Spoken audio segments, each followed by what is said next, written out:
nama saya Ulansari, NIM 36220012. Baiklah, saya sini ingin menjelaskan tentang materi sistem keuangan dan kebijakan moneter dalam perspektif ekonomi Islam. Baik, yang pertama yaitu A. Konsep uang dalam Islam. Fuqaha dalam mendefinisikan uang lebih mengkaitkan pada unsur intrinsik dan nilai guna dari uang itu sendiri.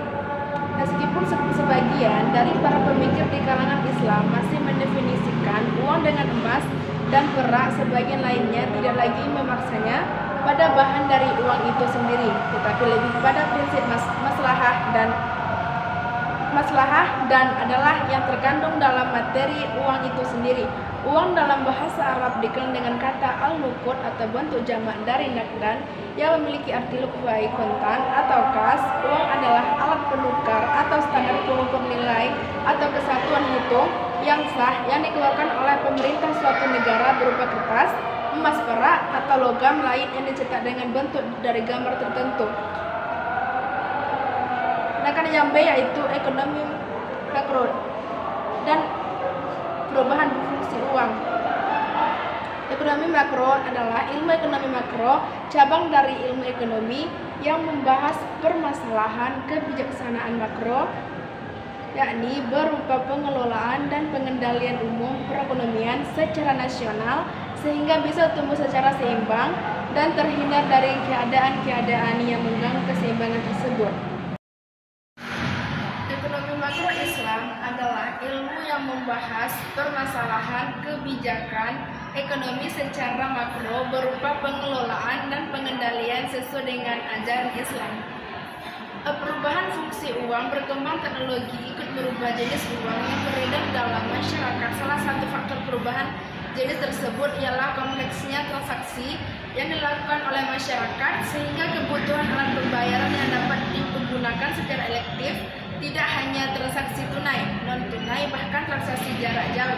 Masing-masing fungsi tersebut dapat dirincikan sebagai berikut. Yang pertama, uang sebagai medium pertukaran atau medium of exchange. Yang kedua, uang sebagai stasiun uang. Dan yang ketiga yaitu uang sebagai alat penyimpanan nilai. Dan keempat, uang sebagai standar pembayaran tunda. Adapun dampak perubahan fungsi uang menurut ekonomi Islam, yang pertama menghambat peredaran uang, yang kedua merusak stabilitas uang, yang ketiga menjadikan uang sebagai komoditi. Sedangkan yang C itu theme from of money as themes. Pandangan hukum Islam persoalan riba sebetulnya sangat berkaitan dengan masalah uang. Sebagai perbandingan dengan teori ekonomi konvensional atau kapitalisme, Islam membicarakan uang sebagai sarana penukaran dan penyimpanan nilai, tetapi uang bukanlah barang dagangan. Dalam konsep ekonomi, flow of money merupakan konsep di mana waktu mempunyai nilai ekonomi, akan tetapi uang tidak memiliki nilai waktu. Sedangkan bagian D yaitu teori penggunaan uang dalam Islam. Yang pertama, teori moneter, teori uang yang ini dikatakan klasik mengenai pemikiran perekonomian. Dalam teori tersebut menggunakan asumsi klasik yaitu perekonomian selalu dalam keadaan seimbang.